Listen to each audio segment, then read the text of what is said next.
Welcome to On the Middle East, the podcast of the award-winning media service Al Monitor, where each week we talk with the decision makers and thought leaders who are making the news and shaping the trends in the Middle East.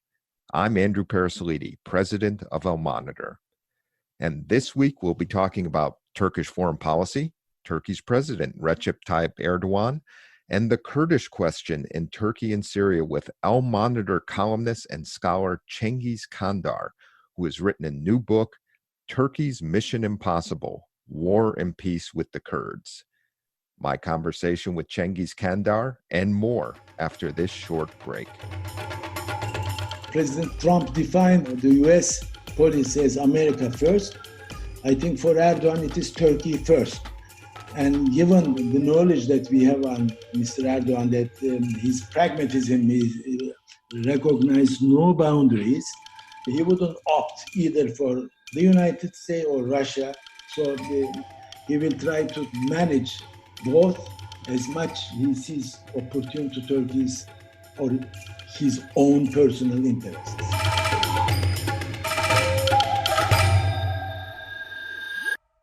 That was Cengiz Candar, and we will be getting to my full interview with him in just a moment.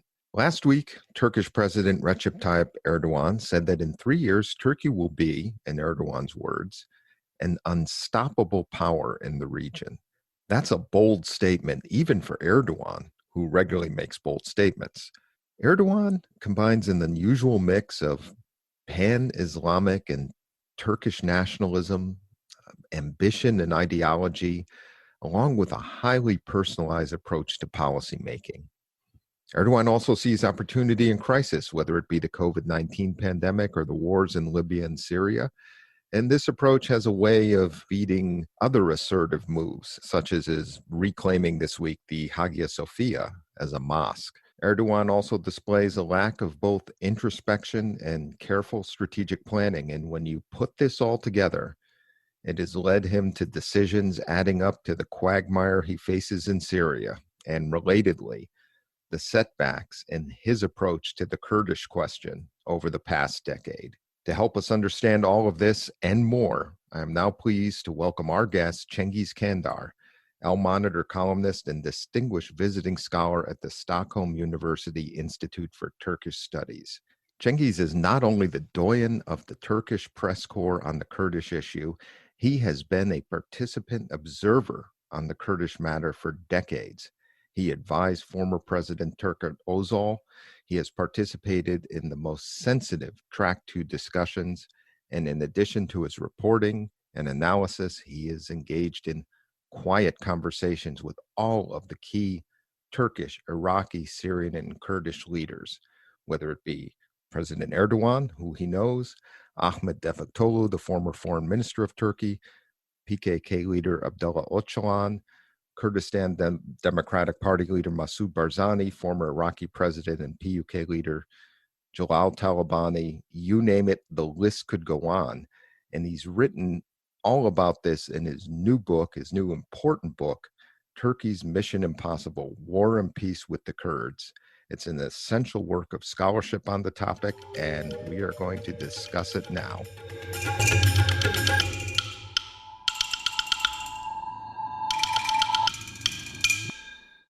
Cengiz, welcome to On the Middle East. It's a pleasure to be with you, Andrew. Pleasure to have you. Let's get right into it. And the topic that's in the news this week, there was a decision by a Turkish court which has backed President Erdogan's desire to press ahead with converting the Hagia Sofia Museum back into a mosque. Now, you write this week for Al Monitor that, and I'm quoting your article, the reconversion of the Hagia Sofia into a mosque serves as if an identity card for the political Islamists and Muslim nationalists, unquote, and that Erdogan's move needs to be seen in an even broader light. That is, you say, his forceful claim for the global leadership of Muslims. What do you mean by that? And help us put that in context.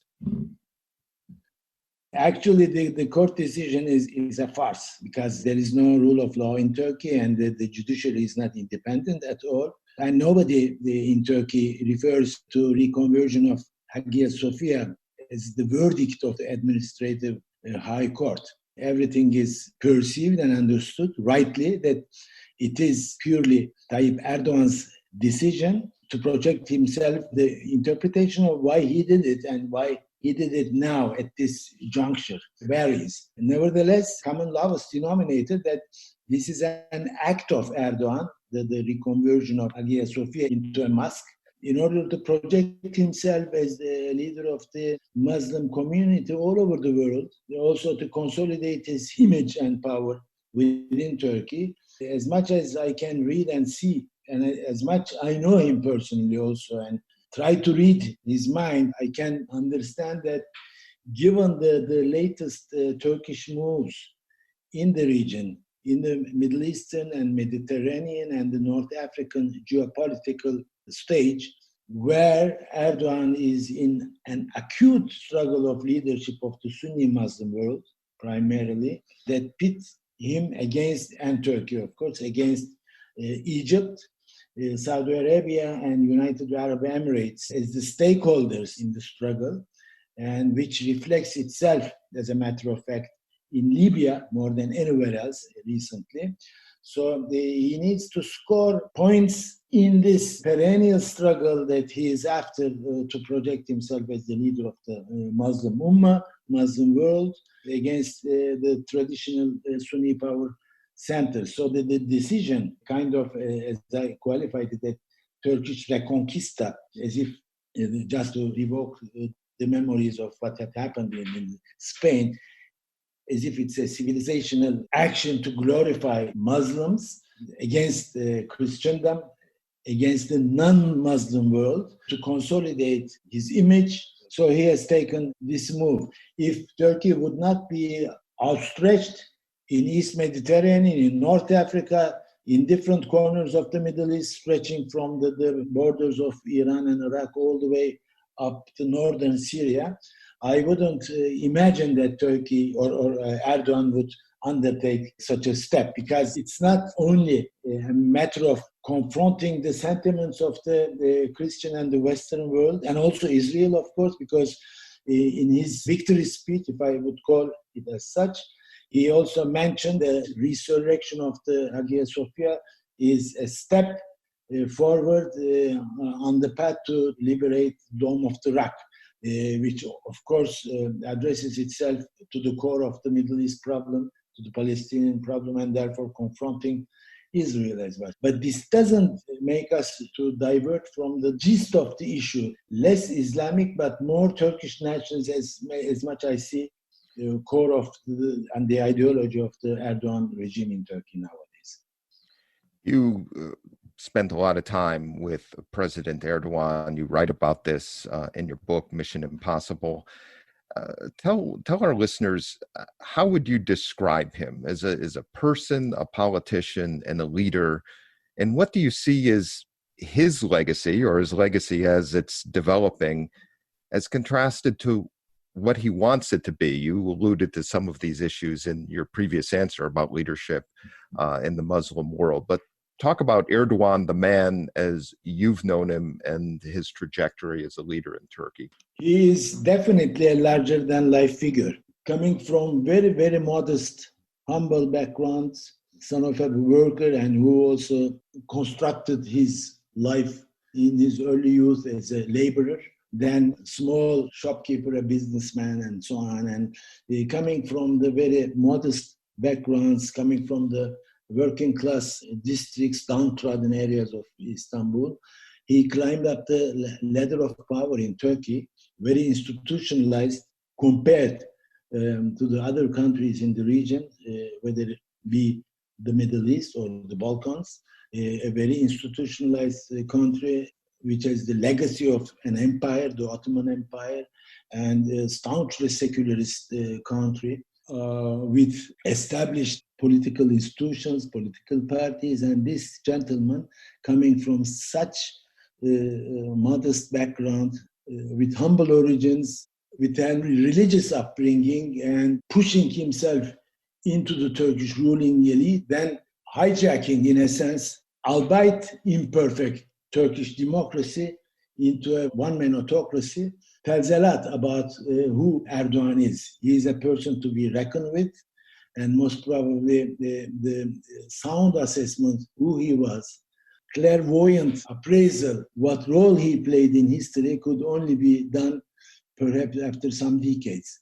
But just saying that the sound, sober, and accurate analysis of him needs some decades ahead of us, also by itself suggests that he is a larger-than-life figure and simultaneously a very enigmatic personality. For such a person, in terms of his background, and he's no intellectual at all, but for sure, a very astute political animal, very shrewd politician, to be compared with the founder of the Republic of Turkey, the great name of Turkish history, Kemal Atatürk.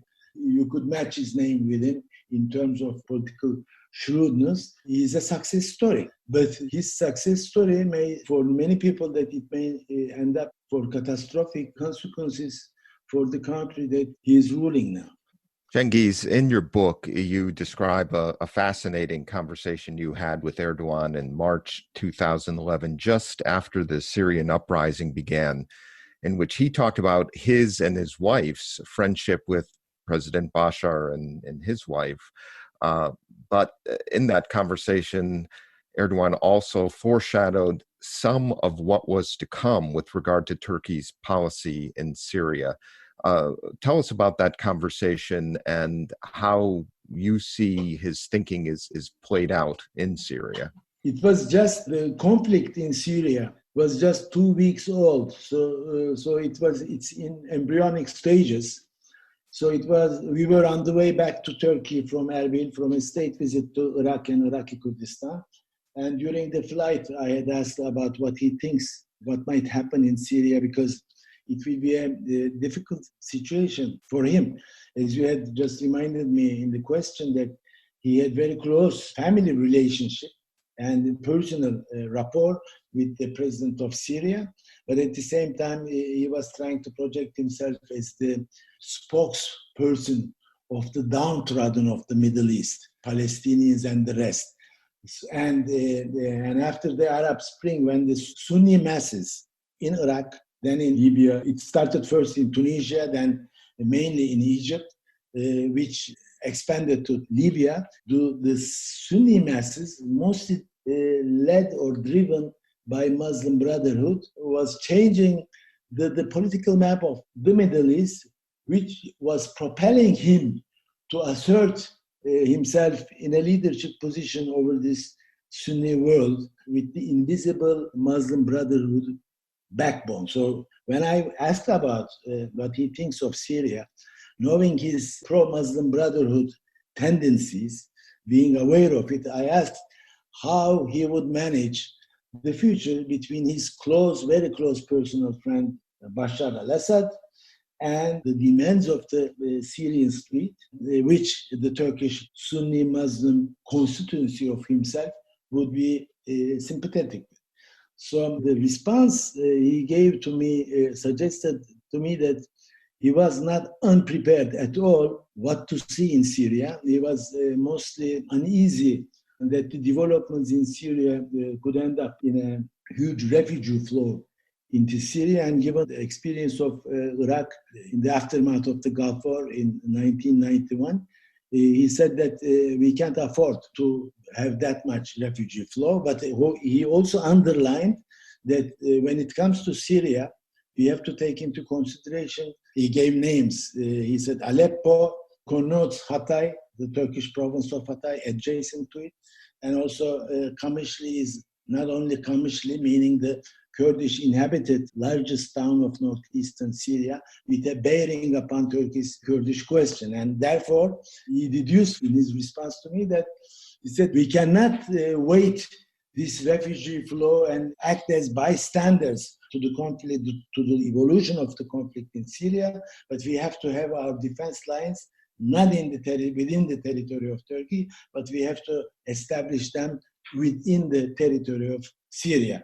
So it kind of heralded Turkish preparation to get heavily involved with the Syrian imbroglio, which became the case later on, and also the interventionist tendencies in the minds of Turkey. But some expectations, predictions rather than expectations, the predictions of himself came true in the sense that there had been a huge refugee flow into Turkey, much more than he had anticipated, because also in the book that I discuss, given my interviews, my conversations with the Turkish officials at the time, that the predictions of the Turkish officials, including Tayyip Erdogan, was that Turkey can not absorb more than 500,000 Syrian refugees. So Turkey will be ready to host about 500,000 refugees. If figures would be over that, Turkey might step into Syria, as Tayyip Erdogan told me, to establish the first defense lines to prevent it. But now Turkey has 3.6 million, rather with the unregistered ones, around 4 million Syrian refugees within Turkey, creating a big pressure in Europe and shaping up the relationship of domestic policies of many EU member countries, as well as the bilateral relations of each one of them with Turkey and the European Union with Turkey in general.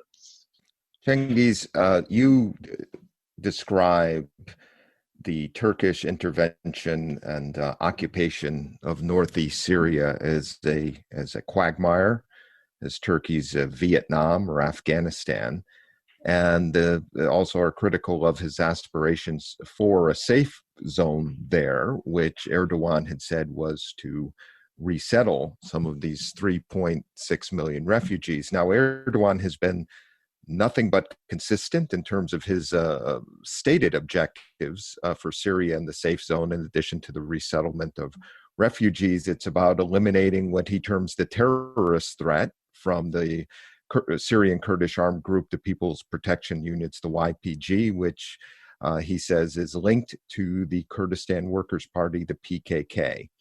So how does Turkey get out of this quagmire, and what's Erdogan's plan at this point, or do you think he has a plan? It's such a question, I'm not sure whether Erdogan has the answer to it. It's a very interesting episode of history that we have been witnessing right now. That when Turkey stepped in to Syria, which I heard from the former President Gül, that Turkey had no exit plan for that. So he was critical of that. And I had told him in our conversation that, Mr. President, are you aware what you are telling to me? He said, what? I'm of course aware, he said, what I'm telling to you, that we didn't have an exit plan. I have a plan B. I said, but by saying this, you are telling to me that you don't have a plan A also, because in order to have a plan B, an exit plan, you have to have a plan. If it doesn't work, then you just implement or try to implement the plan B. If you don't have plan A, you can't have plan B. Or vice versa, if you don't have any B plan, then you don't have an A plan. So I was being, of course, sarcastic to him, but I think it carries a grain of truth what I was telling to him at that day, some 4 years before today, that Turkey, when involved itself in Syria, it was much more for purposes of trying to see the regime in Damascus would be overthrown within 6-7 months. So it was an immature expectation. Therefore, Turkey hosted the Syrian opposition for that, and they didn't come up true. Then by some developments, Turkey were deprived to play a role in Syria. Then the Turkish outlook vis-a-vis the developments in Syria has changed, and it became mostly defensive. They were very much uneasy about the emergence of a Kurdish entity adjacent to Turkey's border, so they had in mind to prevent it, whatever the cost. And that's how the contradictions between Turkey and the United States appeared over the northeastern battleground of Syria, and also which led Turkey to a rapprochement with Russia, which in turn led Turkey to move into northwestern Syria, into Afrin, and then through Astana and through Sochi this partnership that Turkey established with Russia and Iran at a secondary level created a Turkish military presence in northwestern part of Syria. So while creating wedges in the NATO security system and creating problems between two allies, Turkey and the United States. So partnership with Russia prejudiced the alliance with the United States, and it was merely because of the way Turkey perceived of the emergence of a Kurdish entity with in Syria, with implications over the Kurds living at the next door in Turkey. However, as we have seen in 2019 October, about 9 months from today, when Turkey entered into northeastern Syria, where it is defined as east of Euphrates, it has been done with the connivance and cooperation of President Trump.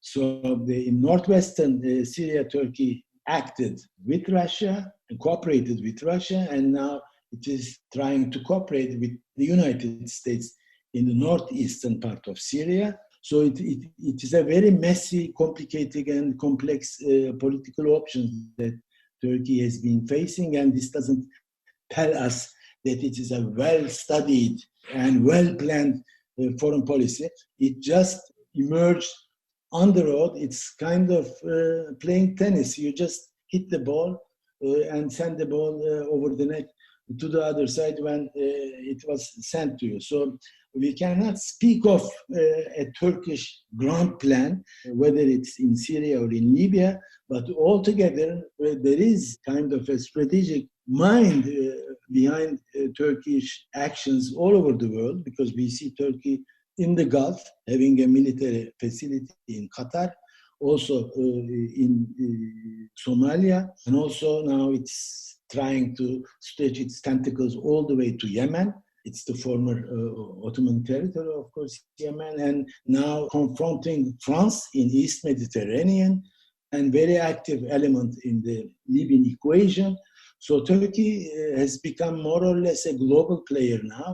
Cengiz, as you talk about Turkey's relationship with the U.S. and Russia, do you believe that Erdogan at some point will either tilt decisively one way or the other, or will he decide to continue to try to keep both in play to further his and Turkish objectives? I would ask if it's a quiz question B, as President Trump defined the U.S. policy as America first. I think for Erdogan it is Turkey first. And given the knowledge that we have on Mr. Erdogan, that his pragmatism recognizes no boundaries, he wouldn't opt either for the United States or Russia. He will try to manage both as much he sees opportune to Turkey's or his own personal interests. Cengiz, the Turkish campaign to establish a security corridor on its southern border has also included increased attacks on PKK strongholds in Iraqi Kurdistan. Now, this is in itself nothing new. These have happened periodically over decades, that Turkish forces have gone into Iraq to hit the PKK. But the intensity of the attacks seem more at this point, and the Iraqi and Kurdistan regional governments have protested. But Iraq, of course, has other distractions at this time, given the economic and COVID-19 crises and other things. Why is it so hard for Turkey to dislodge the PKK from the Kendal Mountains in Iraq? And you've been there and interviewed PKK leaders there.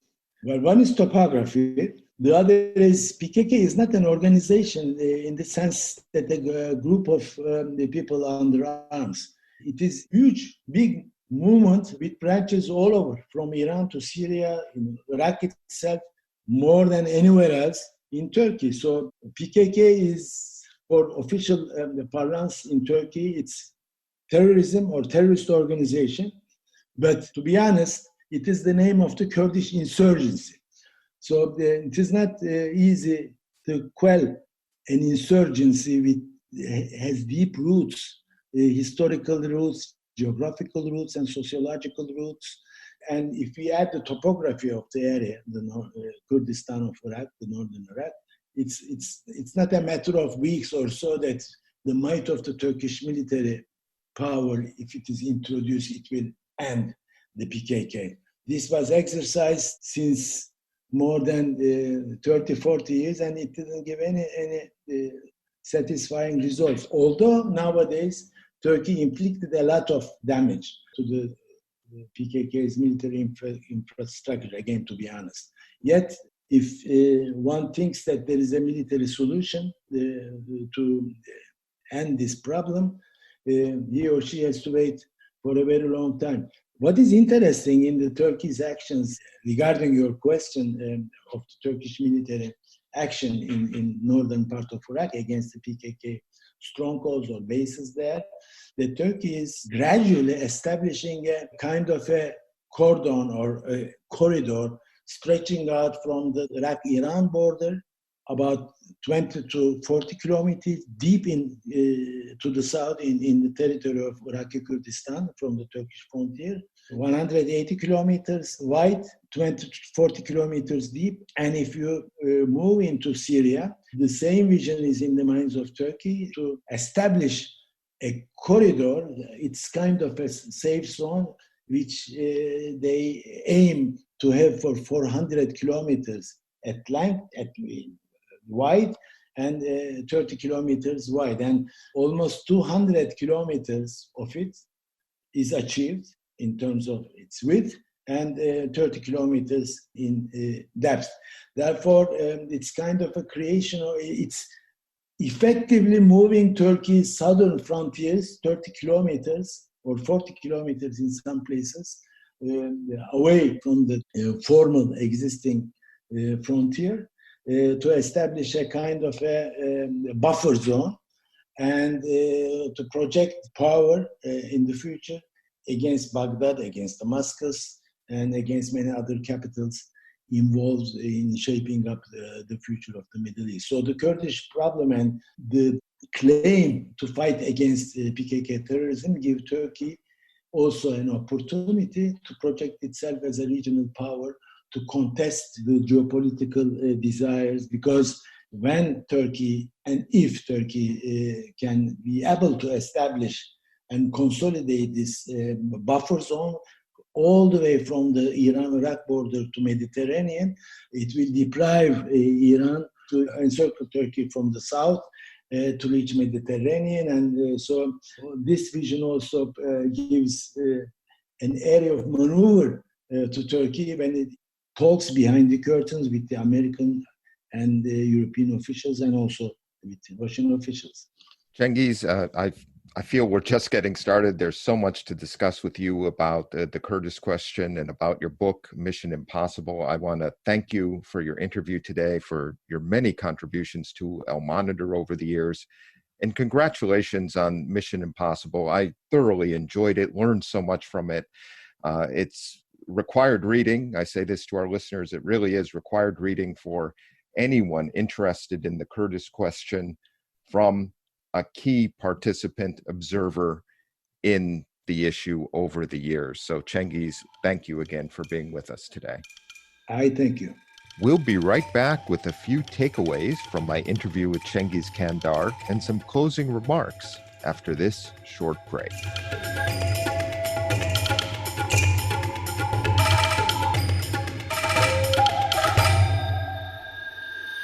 I'm Ben Caspit, Al Monitor veteran columnist reporting from Israel, one of the world's major news and action suppliers of all times, comparing to its tiny size. I've been covering and analyzing the political, diplomatic, and military arenas in Israel for over 34 years. My best-selling biography, The Netanyahu Years, was out 2 years ago. I covered 7 prime ministers, 1 major war, 2 intifadas, 1 prime minister's assassination, 2.5 peace treaties, 4 military operations in Gaza, and it's not letting up anytime soon. I'm glad to invite you to On Israel, our brand new podcast, where we will discuss major events in Israel and its surroundings, talk to decision makers, leaders, and analysts, and try to understand the chaos that comes with the territory of Israel and the Middle East. You will never have a dull moment with us. See you soon here on Israel, Al Monitor.